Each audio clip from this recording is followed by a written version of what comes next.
Hello and welcome to today's episode of the Work at Home Rockstar podcast. Today, I am talking to the founder and CEO of Benefit Bay. And what she does is she helps people to make the best use of their employee benefit dollars for themselves and for their families. So I'm excited to be talking to Brandy Burch today. Hey, Brandy, you ready to rock? I'm ready to rock, Tim. Thanks for having me. Awesome. No problem. So we always start off on a good note. So tell me a story of success in your business so we can be inspired by. Our business has had what I would say is a bumpy early starts, and years one and two were really slow adoption. And in the last 2 years, we've seen 3x and now 10x growth into 2025. So that's really exciting for me. Wow. So you push through. We push through the hard things. So I want to encourage people that are having maybe a slower start out of the starting gate not to get discouraged. Did you ever feel like quitting? I did. I'd be lying if I didn't say I did. I had a little bit of fear of failure. I had a lot of, is this going to adopt? Because it was new and it felt like a lot of no's in those sales conversations and at those tables. So I would have days where I got discouraged. I think that that's natural for people. If you're Mhm. seeing a lot of rejection and you start to doubt, is your idea the thing that is going to work, or are you off pace? I'm glad we've only pivoted in ideal customer profile, but we've not pivoted from our core missions and vision. So what got you through it? Like what made you decide to just keep pushing forward? Just think I've never really been a quitter. So even if I get into a negative mindset, it's usually temporary. Talk to me again in the morning, right? It's just after a long day. So I wake up positive again to see the sunshine. And I think I just didn't allow myself to stay in that space very long. That's the key in anything. It's okay to have a little bit of adversity, and it's okay to feel a little sorry for yourself when things aren't going the way you planned on your goal. But that next day, putting that action in place, that one step in front of the other, you're able to get motivated as long as you're taking action. So I think it was the continuing to take the next action and not quitting on taking the positive steps that will get you to success. So I think if I hadn't put one word on it, it's going to be consistency. Just remain consistent. Yeah. And give it some time too, eh? When you're feeling all the depression and all that stuff, it's not like don't make any hasty moves. Just wait a day because you'll like you say, you wake up the next day and you're like, okay, I feel good about this again. Right? And have a 24-hour rule or 48 hours, sleep on it, see how you feel the next day. And traditionally, it's got to be pretty bad for you to give up. If it's got to be a lot of days of bad. And yeah. Yeah. Yeah. Yeah, you're right about that. Cool. All right, awesome. So now, speaking of that bad, like what about the bad note? Like was there anything like any big mistakes that happened on your journey that we can learn from? Yeah. I mean, I think early on, we tried to tackle too many things at once without a clear, narrow focus. Mm. And I think that that was one mistake. If you try to slay all the dragons at first, you're not going to be successful. So once we narrowed, so about 1 year in, we narrowed down what that focus needed to look like and proving what we were really good at. And I think that that was a pivotal moment for us. I think another mistake I've made is not being involved in some of the hiring processes as the CEO. I had allowed people to just, hire the team they were looking for Mm. or move those pieces forward. And those conversations are really pivotal in the beginning of a company when you're really small, and expectations of what it takes to be a part of a startup. If you're coming from an enterprise company, I wished I had been in those conversations earlier so that there were always clearly defined paths of what it looks like to be a part of something that you're building. You don't come in with all your operating procedures built. You have to be part of the building of that piece. And so I think once I did that, I feel like we've had a much better culture because expectations are set from that very first conversation and before an offer letter is accepted. Wow. Yeah, those are both amazing points. I mean, first of all, yeah, if you, I think that it's a path of a lot of businesses too to try to figure out what it is that they do, right? Like, I don't think that it's a discouraging thing when you're trying to just do a whole bunch of stuff because what'll end up happening is, I don't know if it happened in your case, is you sort of like you figure it out. You're like, okay, this one seems to feel better, this direction here, is that how you narrowed down, or how did it work for you? Yeah. I mean, we came out with a thesis at first that we were going to help really small employers that were under 50 Mm. lives who didn't previously offer insurance, help solve their budget crisis and help them offer insurance to their employees. And it was a great thesis and it felt warm and fuzzy. However, most people who work for a small business who don't currently adopt benefits have a spouse that are on a benefit program or are seeking their benefits in some other way. Oh. And so we were outselling to a lot of these businesses that would have maybe 1 to 10 people adopt the program, and it takes a long time to get to your revenue metrics at 1 to 10 people at a time, and it's not that we don't care about those size groups, it's just that most people have already solved for their health insurance. They're not going uninsured, right? So they're on somebody's plan. They're on a parent's plan because 'cause they're not yet 26. They're on a spouse's plan. So even if we get to that company and we get in the door and we offer those programs, we're just not seeing a lot of movement in the market.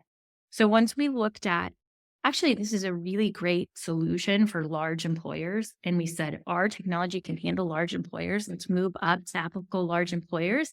A lot of others are doing the under 50 well. Let's differentiate ourselves. Once we did that and we kind of looked bigger, I think we were looking mission based. And once we looked bigger and solve benefits for more people, and got excited about that, that's when it really pivotably changed for us. It's not that we were off base. The still what we do is what we do, and we bring individualized benefits to employers. We're just doing it on a larger scale and moving the needle faster, which is what's helping us grow faster, and then what's helping the industry in general adopt, and what will move healthcare to the positive impact that we want to do. So it's just kind of realigning how do you get to what your goal was. Nice. Yeah.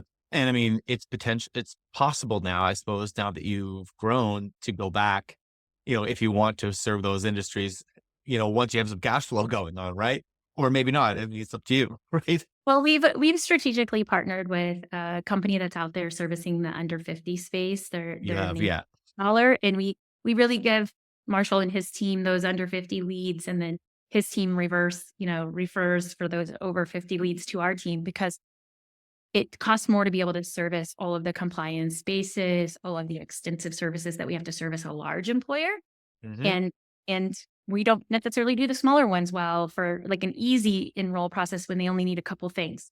So it's definitely a relationship in harmony, and I think that we all can grow when we handle Yep. it this way. That's an excellent strategy that I think would apply to a lot of different businesses too. I mean, if there's a certain target market that you are really good at, and you've got somebody that who's in the same industry that services a different target market, then you can sort of join forces like what you've done. And now, if you happen to find somebody for them or they find somebody for you, you've got this referral partner and you don't have to worry. You know that anybody you talk to is going to get great service, right? Right. It just might not be Right. from you. Yeah, because that's part of having a great brand and knowing that they have a great brand and relying on each other to service a market. I also think it's part of feeling confidence Mm. in where you play and not feeling insecure to have those type of strategic relationships. And so I think that's important too. It's a lesson that takes a while to learn in business in general to play well with others who are servicing the industry Mhm. and the ways that you can do that and the way it makes sense. But you still have to know who you can trust and who you can't, and you don't wanna send Yeah. an agency that trusts you to someone who's not gonna provide good service. Yeah. Yeah, that's obviously important. Okay, so now let's talk a little bit about practice. So what does that mean to you? Like what do you have for practices? What do I have in practice? Really, I have practiced the CEO seat since getting it. Um, I had previously been a CFO, VP of finance. The skill set that's required for that job versus the CEO job has been completely polar opposites. A CEO job's more sales related. It's absolutely more outward facing, extroverted. I'm introverted by nature as an accountant. So I've had to stretch being extroverted all day. I've had to stretch the power of accepting rejection, like we talked about. Mhm. When you deliver numbers, much of a chance for rejection. There's a chance for people being unhappy with the facts of where the numbers are, Yeah. but you're not really being vulnerable. When you're in a CEO seat, you're being vulnerable all the time and you're managed by the market. and a lot of external uncontrollable factors. And you've constantly got to have your eye on, I say this thing in this job. I didn't have that on my CEO bingo card today because it feels like there are always things that are surprising that come that you have to slay. So I think I practice all of those skills that I didn't necessarily have to build throughout my 20 plus years. And I try to pull on areas where I may have used a skill set that was similar, but it's not the same. Maybe board reporting or shareholder reporting in the past was a way that I had to go communicate with others. Now I have to go and speak at an event, right? So it's a little bit different, but still pull on that confidence that you've done these things. It's just not been in the same type of audience. So I think that that's what I do every day is just practice at getting better at those types of things and just not being as hard on myself if I had a hiccup or if I was on a podcast and didn't say something right. Right. Mm, yeah.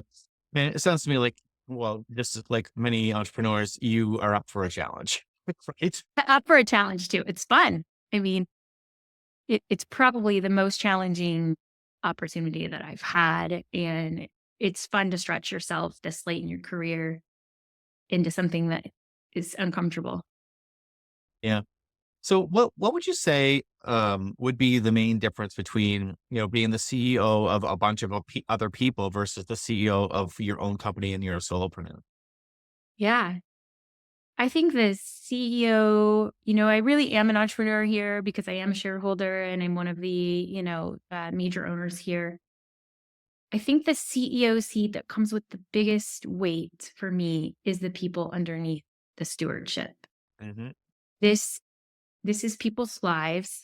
This is the company they work for. This is their income for their families. And what we do also affects people's families. So I think that the differentiator here in this CEO seat for me and in the entrepreneur piece is this could change my family's entire, legacy to be a founding member of a software company that is this successful. That's not lost on me. I do not come from a wealthy family. I do not come from a circumstance of entrepreneurs who have done really big things. I'm a first generation college graduate. So that for me personally and my children in that example is really big. For the team members, they're all shareholders. So Benefit Bay does grant equity to each and every team member. And it could be the same for them, right? But at a bare minimum, I want this to be a place where they received so much passion and excitement as being a part of building something that they can be proud of, that they take that further on in their careers and maybe they go build something themselves or they go be this entrepreneur because they see that I was vulnerable throughout the process. I've never done it and I'm doing it every day and they're doing it with me and they're helping us be successful. Maybe they believe in themselves to become an entrepreneur and a work at home rock star for that one thing that they were passionate about. And maybe they even have the means to start it because they were able to successfully, experience this experience. So I think that that's the differentiator. When I was a CFO or a VP of finance for a company that someone else owned, I had none of that upside for Yeah. my family and the team members that I was helping be successful at that company didn't either. It was solo for just that CEO or just solo for those people that owned that company, or the private equity firm who owned it. And every success metric we hit, great, we might have received a small bonus, but they received the overwhelming pie for any of those actions that you did. So I think that that's probably the key differentiator. This is the only time that I've had being in the CEO seat that it's more entrepreneurial and that there's some actual impact that my day to day pushing through and consistency and delivery is going to have impact for me personally or my family and those people under my stewardship at this company. Wow. Awesome. So let's talk a little bit about the instruments and the tools that you use to get success in your business. Are there any kind of like go-to tools that you use? Well, I think go-to tools, we're obviously a technology company. So my Hmm. go-to tools are engineers that are really intelligent that are on our team. How can we solve this complex problem that we are currently having? That's one go-to tool. Second go-to tool is to make sure that I have the setup for success for me. So I have to travel a lot. I have to be extremely organized. I have to utilize that time well. And so what does my time management tool set look like? And how do I stay on top of this ridiculous pace that we have to run as a business owner? And then how do I keep my family within that as well. And so how do I Mm, make sure I'm prioritizing? So for me, it's all about the tool sets to be successful in how you execute. So that can be full life balance for me is, I mean, everything from laundry to, the house to having your office set up to be the most successful and to having the technology tool sets. For me, um, it's really important that I don't drop any balls. And I can't say I haven't. I do drop balls sometimes, right? But making sure that I have the alerts set and the reminders and the task and things like that is the biggest thing for me. yeah. I think we live in it's so cool that we can have so much power in just our phone, right? That like reminds us of everything that's coming up, which I mean, you don't necessarily have to remember it anymore. Now you just have to make sure that you have a routine set that you put it in your phone, right? I mean, we have this rock star podcast we're talking about, and we was Mm. so upset. My fiance loves Hank Williams Jr. And we had bought the tickets 8 months ago, and we just realized we missed the show. So he had put the reminder on his phone, and we rely so heavily on these things, right? But he had Yeah. shut the notifications off prior due to some reason. And Oh, so no. it hadn't sent him the notification, and we missed a show we paid for tickets for 9 months ago, right? Wow. And that goes to how much we rely on our tool sets. Yep. I used to have a calendar in the kitchen that would show me Hank Williams Jr. is on September 14th, but now we Yep. rely on our phone to remind us, and if it doesn't send that reminder, our busy lives are so busy that we forgot. So that's just an example of we can have all of those tools, and we can even cause ourselves harm by shutting something off, right? Yep. Yeah, I've been in the same boat. Like it's true. Like I mean, you kind of have to have like this a plan as well for a lot of these things because, like you say, you know what, I need to go on airplane mode or I need to do whatever it is. I need to turn my phone off for a little bit, and you can really miss some stuff because if everything's on your phone, you don't have to remember anymore. Yeah. Yeah. I had one other embarrassing moment where I was changing, time zones several times in a week, and I went to multiple sites, and my computer somehow glitched. We'll call it a glitch, where Yep. it remained on East Coast time, though I was on Central time. So the calendaring was just completely Wrong. off, Yep. and I missed 2 appointments in a row before I realized it was my calendar that was causing it, anyhow, it was it was very frustrating to realize that we do rely on our tools and we need to validate, right? Yeah. Yeah. Rely, trust but verify is a thing around here as well. Trust but verify. Yeah, and for me, I know with calendars and like I use like things like HubSpot or Calendly for scheduling appointments, Yeah. and you have to use it now. Like there have been a few, like even just recently, like just a few weeks ago, someone was like, "Oh, they sent me some availability." I'm like, "Oh, okay, I'll just drop that in my calendar. I don't need to get them to go to Calendly to book that for me." And I Yeah. missed the appointment. 'Cause if Yeah. it's not like if you don't go through the tool, then the time zones are wrong, or I just make some sort of mistake, Yeah. right? Right. So, Right. oh, those tools are so important. Yeah. We're a HubSpot shop over here too. I love it. Are you Yeah. HubSpot? Yeah, I Yeah. like HubSpot. I think it works really well. So now, one more thing before we get into your guest solo. So I'm wondering, how do you get fans in your business? I mean, the audience is everywhere, but how do you make them love you? Yeah. I think being authentic is number one. I think there's so much of people trying to be something that they're really not. Um, I think organic. I'm really big on just getting out to places that align with where my expertise is, talking to people who had been my colleagues for years. And so I'm really big in the CFO leadership side. That's what I have been my entire career. It comes natural to me. It's really easy for me to go talk to the CFO across the table. And even our customers, they traditionally are the HR executive.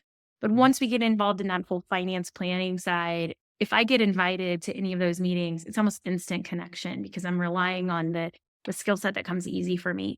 And then I have always been really passionate about teams. So I had gotten my SHRM certificate long ago so that HR could respect me at the table as their CFO colleague. And that comes easy for me as well because I can talk about what affects a team and a motivation and what affects, the budget. And those are places I've really felt their pain points. So I think just getting out there and sharing those experiences I've been pretty open to writing articles or to contributing to pieces that aren't necessarily about benefits. They're maybe about 401k, they're about something in the finance side. And any of those organic opportunities, I think they come with a level of respect that you didn't pay for them. We don't Mhm. have a marketing team here, so we all just try to think of something that matters to us and we share it. And I think it's working. I think it's developing an audience that resonates with us as people. And then that's how we're growing fans. The podcast piece, I'm willing to do podcasts that, are about being a mom or that are about being a career woman or a non-traditional founder's path or telling my story because hopefully I motivate someone else to give it a try. Or if they're in the dumps that day because it's not gone well, maybe they push through to day two or, day three of rejection because they hear, wow, well, she had to face that too. And and I just need to keep going. So I think that that's how I'm getting fans in general. I wouldn't say I still don't do the Twitter, I still haven't gotten that comfortable with being out there or, putting my family out there from photos and overly sharing. But from a business perspective, I think that's how we're gaining that organic follower or that marketing channel. Yeah, it's awesome. I'm glad you're saying that too. And I feel like we're in a really good time, right? Where, it doesn't really take as much money or even any money. Well, it takes some money. You have to have a computer. Right. But I mean, do you know what I mean? Like, back, maybe 30, 40 years ago, you had to spend a bunch of money on marketing in order for you to do anything really. But Right. now, like you say, the organic way of just being you and putting out regular content is actually more effective than just throwing money at the problem. Yeah. So we kind of like have this level playing field where anybody can get into business right now and just do the work, right? And Yeah. you can put yourself on par with some of the big guys. Right. It's that whole, underdog story, I feel like that plays out for Benefit Bay because we've been chugging along on the limited budget and we've been Mhm. doing things the organic way and it's successfully working for us. Awesome. So it's time for your guest solo. Tell me what's exciting in your business. I think what's exciting in our business is the growth lately. We have 10x growth hitting us for a revenue metric in January of 2025. All of those new clients will onboard between November and December 15th. That is just a lot of energy coming our way. Mhm. Super excited that a lot of our agency clients are signing 3-year commitments. That to me lets me know that they really believe in us for the long haul. I think new team members, we've brought on some team members lately that have really great energy, that are bringing new ideas, and all of our current team are all really great. Sometimes it's really good to challenge yourself with new people and fresh minds and fresh ideas who are going to look at something from a objective way and haven't been way in the weeds of what we built and why we built it the way we built it. So I Mhm. think that that's what I'm excited about. In addition, we are closing a capital round that's pretty significant to be able to invest further in the technology. So that's just a pivotal moment for us. And somewhere I'm really proud to say that we landed because it had been a tough route for us to secure capital. With me being a first time CEO, with our original founding CEO transitioning out of the organization, we've had our challenges with selling a traditional venture capital firm. So those are all the things that I have that are exciting right now. I think it's a lot to list. This same time last year, I was having some of those moments of, yes, we had great growth year over year, but we still had a lot of insurmountable odds. We had a very small team. We had 20 humans doing the thing we were doing last year. We're at 47 now. So imagine Mhm. we've 2x our team as well. So those are all the exciting things. I think it's a lot I listed. I think it comes with a little bit of fear of can I manage this bigger thing as Yeah. well as manage the smaller thing and where's the risk and gap there. So never take my eye off the prize, stay humble and know that we continue to have to service better than everyone else because there's a lot of money in this space. There's a lot of competitors joining up every day. So we have to continue to do it better. Wow, that's awesome, Brandy. Awesome, awesome. So tell me, who is it that you're looking for that would be the best fit for you? Yeah, we're looking for any consultant, broker, or agency that's servicing an employer client because we should be at the table for your consultative conversation, even where ICRA doesn't fit, so that you can share that you did quote it and here's what it looks like for you. Our ideal customer profile is an employer that sits nationally, that has a very diverse team, that has diverse needs in healthcare decisions. And so that is our ideal customer profile. I think it fits about every American company Yeah. now. We are remote and we're all remote working from home rock stars. And we really want individual employees eventually to educate themselves in this space and start to push their employer to add choice. So I think that's a ways down the line, but I'd really like to move the needle on individuals saying, I want choice. I do not want you to tell me who my carrier is going to be. I do not want you to tell me I'm going to have a high deductible plan or I'm going to have this plan. I want to make the choice for myself and I want to pick the plan that fits my healthcare desires. I So love that. that's what we want, and that's our solo. So how do we find out more then? You find out more by going to benefitbay.com, www.benefitbay.com. You can go sales@benefitbay.com. You can be added to our correspondence and details. You can find me on LinkedIn at Brandy Burch. You'll see the CEO, founder of Benefit Bay. I think I'm Brandy Burch 1. Mm. And I have a personal Twitter. It's 6girls13 since I have 6 girls. That's my handle. So you can find me any of those places. Well, awesome. Well, thank you so much for rocking out with me today, Brandy. It's been a lot of fun. Thanks, Tim. So to the listeners, make sure you subscribe, rate, and comment, and we'll see you next time on the Work at Home Rockstar podcast, and go to workathomerockstar.com for more information.